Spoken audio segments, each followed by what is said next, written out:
More politely, I suppose we could say that was not a good day administratively for cricket. What's your immediate response? Yeah, cricket's a funny sport, isn't it? It is when you play it.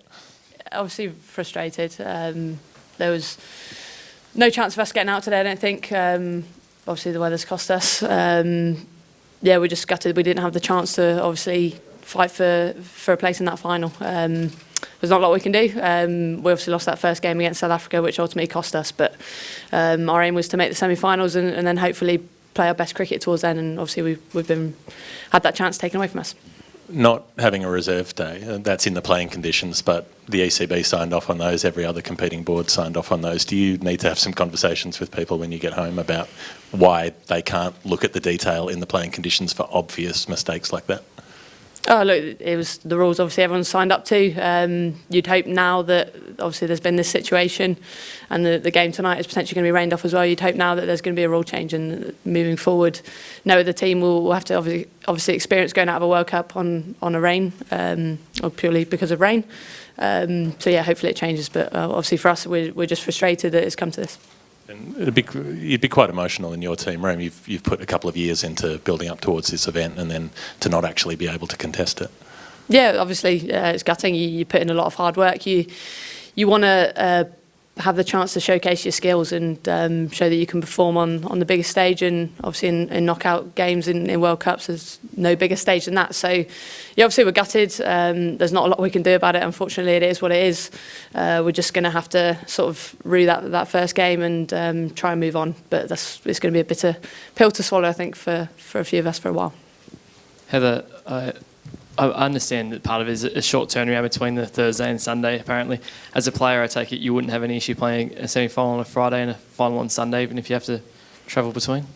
No, we did it in the last World Cup. If it meant we were going to play, of course, we wouldn't have an issue with it, but those are the rules, unfortunately, and there was no sort of room for wiggle. So there's not a lot we can do. We can talk about it, but it doesn't change our situation. How much did emotions change at all during that, or was it just sort of you got to the ground and it was just resigned to the fact that it probably wasn't going to happen today? It looked pretty unlikely from last night, to be fair, that obviously we weren't going to get a game of cricket. I think it'd be nice not to have the jokes about English weather now. I think 2017 was the least cancelled games of any tournament around the world, so that's a one positive to take from the day. You said that the semis were your sort of first aim of this tournament. Just stepping away from what's happened today, do you think the tournament has put you in a good position now to build after what was a very disappointing home summer? Yeah, definitely. The signs have been really good. Obviously, we had that really close game against South Africa, which we fought back really well to take it to that last over. Unfortunately, couldn't get over the line. But yeah, I think the signs are really good. We've obviously brought in some new players, which have done outstandingly. Sarah Glenn, for me, in particular, has been one that's been a real find for us. We always thought she'd be great in Australian conditions, and she's gone and proved us massively right in that respect, and really chuffed for her as well. And obviously we've got a couple of young spinners who are doing very well. So yeah, the signs are really good. Obviously this one will hurt for a little bit, but yeah, we'll have a little bit of a break, and we've obviously got a lot of big tournaments coming up in the next few years. So that's going to be something that's going to drive us to keep pushing forward and keep improving as a side. Different format next year in New Zealand, but do you suspect this squad will form the core to take you through the next 12 months to the 50 over World Cup? Yeah, it's not that far away now, is it? Less than 12 months. So yeah, I think we're really clear on sort of what our best side is at the moment, particularly in T20 cricket. Obviously ODI cricket is slightly different, but we feel like we've got a real group of players that can obviously go and defend that title that we won in 2017. This tournament was billed as a real turning point for women's cricket and women's sport more broadly. Does today being such a farce take any gloss off that from your point of view? Well, I guess it's sad for the tournament, isn't it? You've got 4 really good teams competing and hoping to play some really good cricket. Obviously, that's taken away from us, but I'm sure the final will be a great event, whoever's there.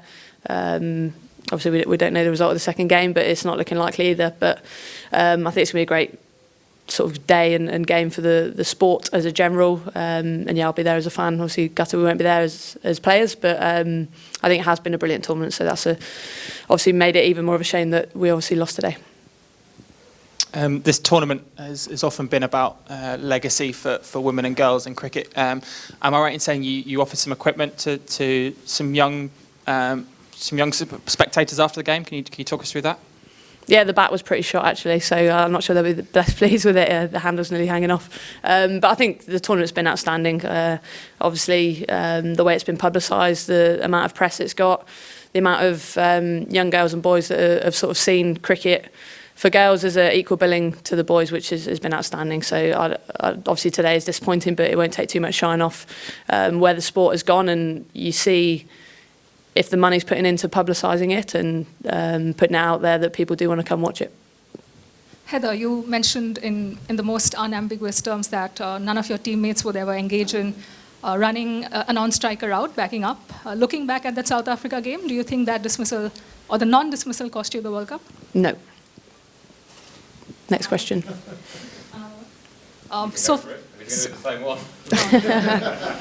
Sophie Eccleston. Do you see her as somebody who could take up the leadership reins in the next few years, the way she's evolved and her becoming the #1 ranked T20 bowler? Your thoughts on that? Yeah, I think she's a very good character. Whether she'll be in a leadership role, I'm not too sure. I'm not sure if Sophie would want that herself. I think she is a brilliant young player, and she is brilliant because she has that freedom and she keeps it very simple. She's a real dominant character, actually. She can really sort of influence the group in a positive way. So, yeah, I see her as being a leader of those young girls, showing them the ropes in international cricket. And the good thing about Sophie is she never shies away from the big moments. That's what makes her the best bowler in the world in T20 cricket at the moment. And she's still got a lot of work to do. She's still got things she can get better at.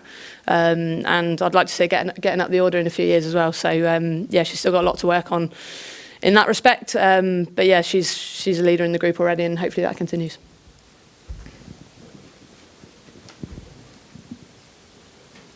Heather, just putting today in context, there's obviously been disappointments across your international career. You've lost finals. Is this the most disappointing day of your England career? No, I don't think so. Obviously, it's been taken out of our hands a little bit with the weather. There's not a huge amount you can do about it. So, yeah, there's been lots of disappointment, but we'll have to move on from this. It will be a bitter pill, like I said earlier, because we haven't been able to sort of have our own destiny in our hands. But yeah, it's happened and there's nothing we can do about it now.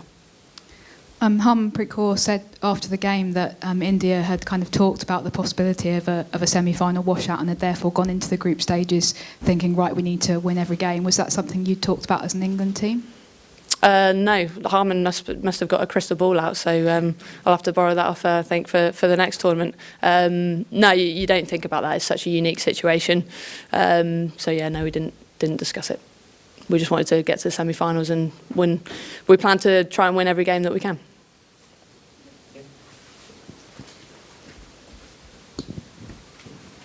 The standout takeaways with regards to your working under Lisa Keightley through this tournament specifically? Sorry, say that again? The standout takeaways with regards to working under the new coach? Yeah, well, Lisa's very relaxed in how she goes about things, and that's a style I've quite enjoyed working with. I feel like we've built a good relationship. Obviously, she hasn't been in the role for a long time, and obviously before a world event, you don't want to change too much. So I'm sure we'll sit down together once the dust is settled on this and try and plan the next path for the side, where we want to get better, where we want to go as a side. So yeah, that'll be exciting when we get back. Catherine Brunt, do you see her featuring in England's ODI setup for the next World Cup? I hope so, yeah. If her back holds up.